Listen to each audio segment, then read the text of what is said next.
Welcome back, everyone. This is Timber Wolf. I'm going to be discussing Introduction to Ethical Hacking with you. So let's get started. So we're going to have some objectives. The module objectives will be to overview of the current security trends. We're going to understand the elements of information security. We're going to understand information security threats and attack vectors.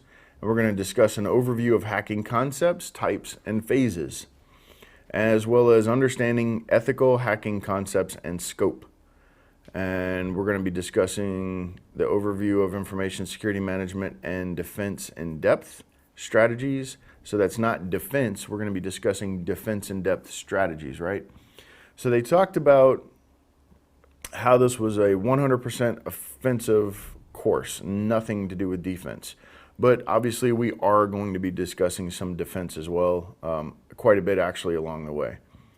We're going to be discussing an overview of policies, procedures, and awareness.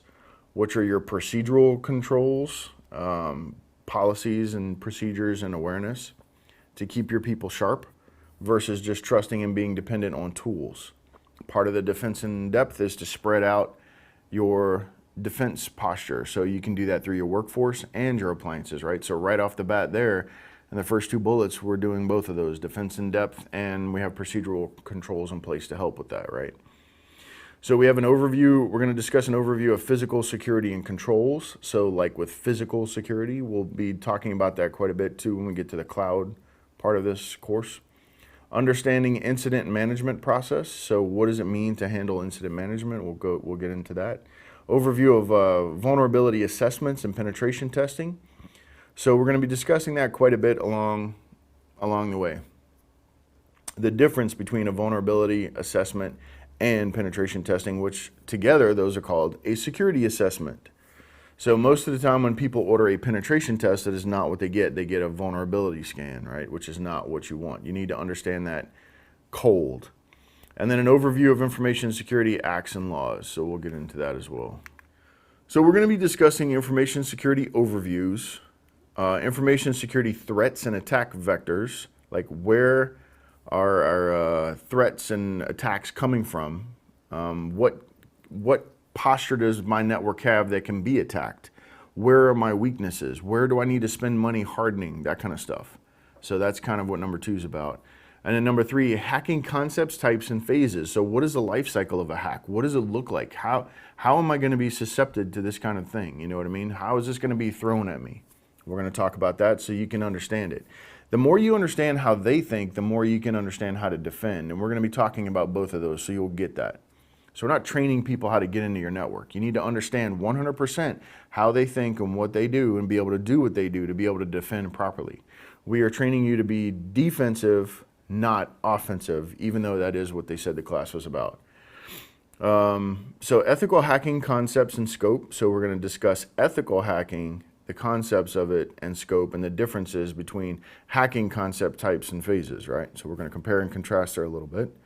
And then we're going to have a discussion about information security controls, what those may look like, what's available today. And then information security laws and standards. So the internet is an integral part of business and personal life. What happens online in 60 seconds? So we have YouTube, Pinterest, Google, WordPress, email, Amazon, people buying, selling, using their computing power. It's not just about shopping, right? Amazon has a lot of stuff, watching movies, entertainment. We have Snapchat, Skype, people communicating. iTunes, music, it's huge. Video is also huge. Instagram, Twitter, people communicating, letting each other know what's going on. That's a huge attack vector right there. Facebook, YouTube, so on and so forth. So this is kind of a breakdown of what happens in 60 seconds on the internet.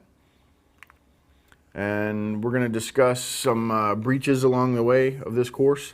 So for example, there was a data breach at Target and Home Depot.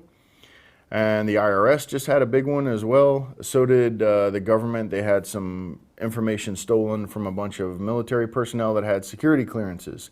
So then they can either trick someone into thinking that they're one of those people and get a job, and maybe they can fake that security clearance is theirs and be exposed to that sensitive information. Big problem with that, right? The IRS has record stolen, which is giving people identities. So now those people can present those identities and file more taxes and get money free back from the government.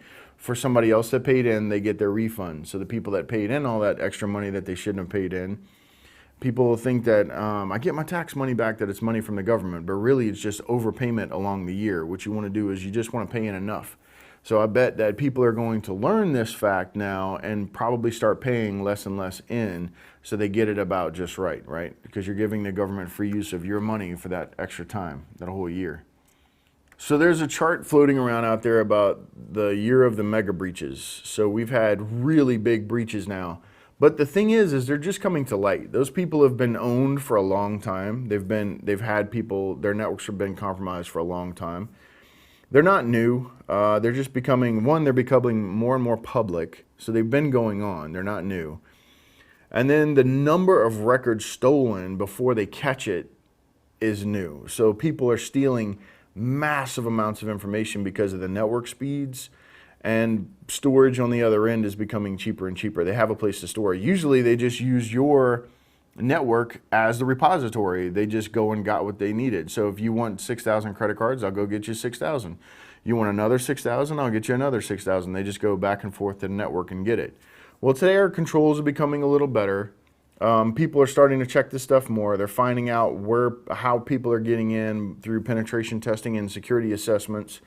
So we're starting to understand that things are happening. They're putting monitoring deep packet inspection over encrypted channels. So we're starting to see that there are hackers on networks. And so it's becoming a little more public. It's not, oh my gosh, what happened this year? Why are there so many breaches? These things have been going on for years and years. They're just finding out about them. So it's just, it's not something new.